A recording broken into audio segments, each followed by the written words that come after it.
मेरी निगाह कैलेंडर की ओर गई तो मैं एकदम चौंक पड़ी। तो आज 10 तारीख है। मीना से मिले पूरा 1 महीना हो गया है। कहाँ तो हफ्ते में जब तक 4 बार एक दूसरे से नहीं मिल लेती थी, चैन ही नहीं पड़ता था। कहाँ इस बार पूरा 1 महीना बीत गया। घड़ी पर निगाह दौड़ाई तो देखा कि अभी 11 ही बजे हैं और आज तो पति भी दफ्तर से देर से लौटेंगे। सोचा क्यों ना आज मीना के यहाँ ही हो आऊं। अगर वो तैयार हो तो बाजार जाकर कुछ खरीदारी भी कर ली जाए। बाजार मीना के घर से पास ही है। बस ये सोचकर मैं घर में ताला लगाकर चल पड़ी। मीना के यहाँ पहुंचकर घंटी बजाई तो दरवाजा उसी ने खोला। मुझे देखते ही वह मेरे गले से लिपट गई और शिकायत भरे लहजे में बोली, तुझे इतने दिनों बाद मेरी सुधाई। मैंने हंसते हुए कहा, मैं तो आखिर चली भी आई पर तू तो जैसे मुझे भूल ही गई। तुम तो मेरी मजबूरियां जानती ही हो। अच्छा भाई छोड़ इस किस्से को, अब क्या बाहर ही खड़ा रखेगी। खड़ा तो रखती, पर खैर अब आ गई है तो आ बैठ। अच्छा क्या पिएगी, चाय या कॉफी? उसने कमरे में पहुंचकर कहा, कुछ भी पिला दे, तेरे हाथ की तो दोनों ही चीजें मुझे पसंद हैं। बहुरानी कौन आया है? तभी अंदर से आवाज आई, मीना कौन है अंदर? अम्मा जी आई हुई हैं क्या? फिर मैं उनके ही पास चलकर बैठती हूँ। तू अपनी चाय या कॉफी वहीं ले आना। अंदर पहुंचकर मैंने अम्मा जी को प्रणाम किया और पूछा, तबीयत कैसी है अब आपकी? बस तबीयत तो ऐसी ही चलती रहती है, चक्कर आते हैं, भूख नहीं लगती। डॉक्टर क्या कहते हैं? डॉक्टर क्या कहेंगे, कहते हैं आप दवाएं बहुत खाती हैं, आपको कोई बीमारी नहीं है। तुम ही देखो अब दीपा, दवाओं के बल पर तो चल भी रही हूँ, नहीं तो पलंग से ही लग जाती। ये कहकर वे सेब काटने लगी। सेब काटते हुए आपका हाथ कांप रहा है, लाइए मैं काट दूं। नहीं नहीं काट लूंगी, रोज ही काटती हूँ। क्यों, क्या मीना काट कर नहीं देती? तभी मीना ट्रे में चाय व कुछ नमकीन लेकर आ गई और बोली, ये मेरा नाम क्यों लिया जा रहा था?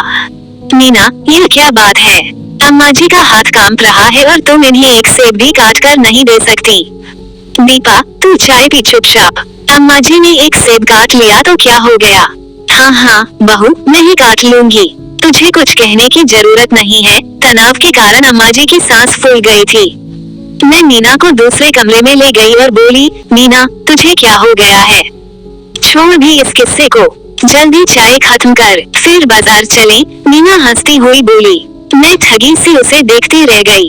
क्या ये वही मीना है जो 2 वर्ष पूर्व रात दिन सास का ख्याल रखती थी, उनका एक एक काम करती थी, एक एक चीज उनको पलंग पर हाथ में थमाती थी। अगर कभी अम्मा जी कहती भी, अरे बहू थोड़ा काम मुझे भी करने दिया कर, तो हंस कर कहती, नहीं अम्मा जी मैं किस लिए हूँ, आपके तो अब आराम करने के दिन हैं। तभी मीना ने मुझे झिंझोर दिया, अरे कहाँ खो गई तू? चल अब चले, और हाँ तू खाना भी यहाँ खाना, अम्मा जी बना लेंगी। मुझे अपने कानों पर विश्वास नहीं हुआ। मीना तुझे हो क्या गया है? कुछ नहीं अम्मा जी बना लेंगी, इसमें बुरा क्या है? नहीं मीना चल दोनों मिलकर सब्जी दाल बना लेते हैं और अम्मा जी के लिए रोटियां भी बना कर रख देते हैं, जरा सी देर में खाना बन जाएगा। सब्जी बन गई है, दाल रोटी अम्मा जी बना लेंगी जब उन्हें खानी होगी। हाँ हाँ मैं बना लूंगी, तुम दोनों जाओ। अम्मा जी भी वहीं आ गई थी। पर अम्मा जी आपकी तबीयत ठीक नहीं लग रही है, हाथ भी कांप रहे हैं। मैं किसी भी प्रकार अपने मन को नहीं समझा पा रही थी। बेटी अब पहले का समय तो रहा नहीं जब सासें राज करती थी, बस पलंग पर बैठना और हुक्म चलाना, बहुएं आगे पीछे चक्कर लगाती थी। अब तो इसका काम ना करूं तो 2 वक्त का खाना भी न मिले। अम्मा जी एक लंबी सांस लेकर बोली, अरे अब चल भी दीपा। अम्मा जी मैंने कुकर में दाल डाल दी है, आटा भी तैयार करके रख दिया है। बाजार जाते समय मेरे विचार फिर अतीत में दौड़ने लगे। बैंक मीना के घर के पास ही था। एक सुबह अम्मा जी ने कहा, मैं बैंक जाकर रुपए जमा कर ले आती हूँ। नहीं अम्मा जी आप कहाँ जाएंगी? मैं चली जाऊंगी, मीना ने कहा था। नहीं तुम कहाँ जाओगी? अभी तो अस्पताल जा रही हो। कोई बात नहीं, अस्पताल का काम करके चली जाऊंगी। और फिर मीना ने अम्मा जी को नहीं जाने दिया था। पहले वह अस्पताल गई जो दूसरी ओर था और फिर बैंक। भागती दौड़ती सारा काम करके लौटी तो उसकी सांस फूल आई थी।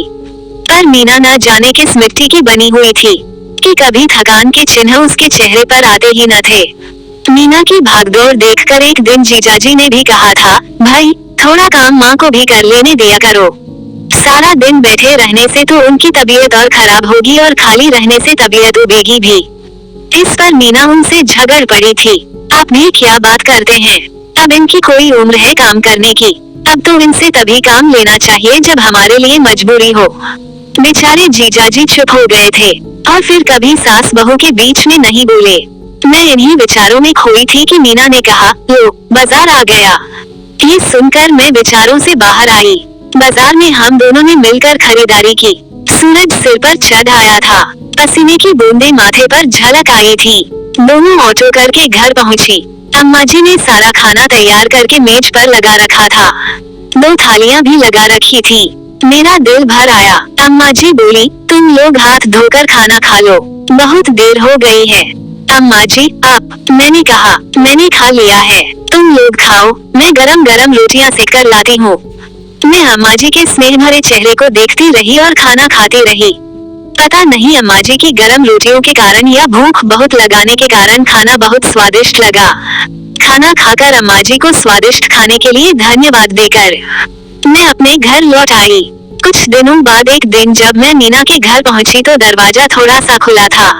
मैं धीरे से अंदर घुसी और मीना को आवाज लगाने ही वाली थी कि उसकी वह अम्मा जी की मिली जुली आवाज सुनकर चौंक पड़ी। मैं वहीं ओठ में खड़ी होकर सुनने लगी। सुनो बहू, तुम्हारी लेडीज क्लब की मीटिंग तो मंगलवार को ही हुआ करती है ना? तू बहुत दिनों से उसमें गई नहीं, पर समय ही कहाँ मिलता है अम्मा जी। तो ऐसा कर, तू आज हुआ, आज भी मंगलवार ही है ना? हाँ अम्मा जी, पर मैं न जा सकूंगी, अभी तो काम पड़ा है, खाना भी बनाना है। उसकी चिंता न कर, मुझे बता दे क्या क्या बनेगा। अम्मा जी आप सारा खाना कैसे बना पाएंगी, वैसे ही आपकी तबीयत ठीक नहीं रहती है। बहू तू क्या मुझे हमेशा बुढ़िया और बीमार ही बनाए रखेगी? अम्मा जी हाँ, तू, मुझे इधर कई दिनों से लग रहा है कि कुछ न करना ही मेरी सबसे बड़ी बीमारी है और सारे दिन पड़े पड़े कुरना मेरा बुढ़ापा। जब मैं कुछ काम में लग जाती हूँ तो मुझे लगता है मेरी बीमारी ठीक हो गई है और बुढ़ापा कोसों दूर चला गया है। अम्मा जी ये आप कह रही हैं? मीना को अपने कानों पर विश्वास नहीं हुआ। हाँ मैं इधर कुछ दिनों से तूने देखा नहीं कि मेरी तबीयत कितनी सुधर गई है। तू चिंता ना कर, मैं बिल्कुल ठीक हूँ। तुझे जहाँ जाना है जा, आज शाम को बेटे के साथ किसी पार्टी में भी जाना है ना? मेरी वजह से कार्यक्रम स्थगित मत करना, यहाँ का सब काम मैं देख लूंगी। तो अम्मा जी, मीना अम्मा जी से लिपट गई और रो पड़ी। यह क्या पगली, रोती क्यों है? अम्मा जी ने उसे थपथपाते हुए कहा। अम्मा जी मेरे कान कब से ये सुनने को तरस रहे थे कि आप बूढ़ी नहीं हैं और काम कर सकती हैं। मैंने इस बीच आपसे जो कठोर व्यवहार किया उसके लिए क्षमा चाहती हूँ।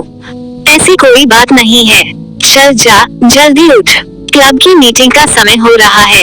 अम्मा जी अब तो नहीं जाऊंगी आज। हाँ आज बाजार हो आती हूँ, बच्चों की किताबें और इनके लिए शर्ट लेनी है, तो बाजार ही हुआ। दीपा को भी फोन कर देती तो दोनों मिलकर चली जाती। अम्मा जी प्रणाम, आपने याद किया और दीपा हाजिर है। अरे तू कब से यहाँ खड़ी थी? अभी बस 2 मिनट पहले आई थी, तो छिपकर हमारी बातें सुन रही थी, चोर कहीं की। क्या करती, तुम सास बहू की बातचीत ही इतनी दिलचस्प थी कि अपने को रोकना जरूरी लगा। तुम दोनों बैठो, मैं चाय बना कर लाती हूँ। अम्मा जी रसोई की ओर बढ़ गयी। मैं अपने को रोक ना पाए, मीना से पूछी बैठी, ये सब क्या हो रहा था? मेरी समझ में तो कुछ नहीं आया, यह माफी कैसी मांगी जा रही थी? दीपा याद है उस दिन तू मुझसे बार बार मेरे बदले हुए व्यवहार का कारण पूछ रही थी। बात यह है दीपा, अम्मा जी के सिर पर 2 भूत सवार थे, उन्हें उतारने के लिए मुझे नाटक करना पड़ा। 2 भूत नाटक, ये सब क्या है? मेरी समझ में कुछ नहीं आ रहा। पहेलियां ना बुझा, साफ साफ बता तो रही हूँ, तू उतावली क्यों है? अम्मा जी के सिर पर चढ़ा पहला भूत था उनका ये समझ लेना कि बहू आ गई है।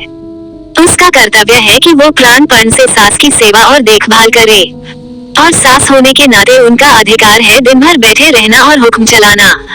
अम्मा जी अच्छी भली चल फिर रही होती थी तो भी अपने इन विचारों के कारण चाय दूध का समय होते ही बिस्तर पर जा लेटती, ताकि मैं सारी चीजें उन्हें बिस्तर पर ही ले जाकर दूं। उनके जूठे बर्तन नहीं उठाकर रखती थी, मेरे द्वारा बर्तन उठाते ही वे फिर उठ बैठती थी और इधर उधर चहलकदमी करने लगती थी।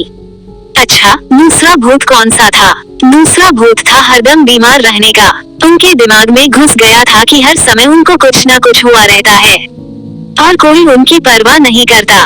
डॉक्टर भी जाने कैसे लापरवाह हो गए हैं, न जाने कैसी दवाइयाँ देते हैं, फायदा ही नहीं करती। भाई, इस उम्र में कुछ न कुछ तो लगा ही रहता है। अम्मा जी दुबली भी तो हो गई हैं। मैं कुछ शिकायती लहजे में बोली। मैं इससे कब इनकार करती हूँ, पर ये तो प्रकृति का नियम है। उम्र के साथ साथ शक्ति भी कम होती जाती है। मुझे ही देख, कॉलेज के दिनों में जितनी भागदौड़ कर लेती थी उतनी अब नहीं कर सकती, और जितनी अब कर लेती हूँ उतनी कुछ समय बाद ना कर सकूंगी। पर इसका ये अर्थ तो नहीं कि हाथ पर हाथ रख कर बैठ जाऊं, मीना ने मुझे समझाते हुए कहा। अम्मा जी की सबसे बड़ी बीमारी है निष्क्रियता। उनके मस्तिष्क में बैठ गया था कि वे हर समय बीमार रहती हैं, कुछ नहीं कर सकती। अगर मैं अम्मा जी की इस भावना को बना रहने देती तो मैं उनकी सबसे बड़ी दुश्मन होती।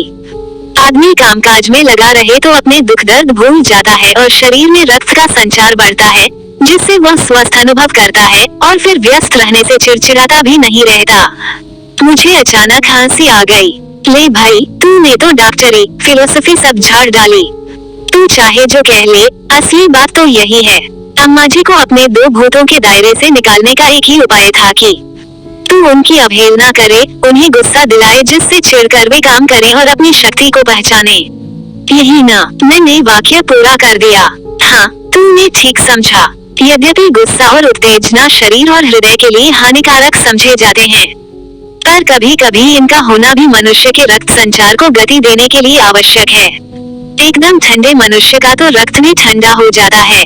बस यही सोचकर मैं अम्मा जी को जानबूझकर उत्तेजित करती थी। कहती तो तू ठीक है, तू मेरे नाना जी से तो मिली है ना? हाँ, शादी से पहले मिली थी एक बार। जानती है, कुछ दिनों में वे 95 वर्ष के हो जाएंगे। आज भी वे कचहरी जाते हैं, जितना कर पाते हैं काम करते हैं। कई बार रात भर अध्ययन भी करते हैं। अब भी दोनों समय घूमने जाते हैं। इस उम्र में भी मुझे आश्चर्य हो रहा था। हाँ, उनकी व्यस्तता ही आज भी उन्हें चुस्त रखे हुए है। भले ही वे बीमार से रहते हैं, फिर भी उन्होंने उम्र से हार नहीं मानी है। मैंने आंख भरकर अपनी इस सहेली को देखा जिसकी हर टेढ़ी बात में भी कोई न कोई अच्छी बात छिपी रहती है। अच्छा, एक बात तो बता, क्या जीजाजी को पता था उन्हें अपनी माँ के प्रति तेरा ये रूखा व्यवहार चुभा नहीं? उन्होंने एक दो बार कहा, पर मैंने उन्हें ये कहकर चुप करा दिया कि यह सास बहू का मामला है। आप बीच में नहीं बोले तो अच्छा है। मैं चाय पीते समय कभी हर्ष और आत्मसंतोष से दमकते अम्मा जी के चेहरे को देख रही थी, कभी मीना को।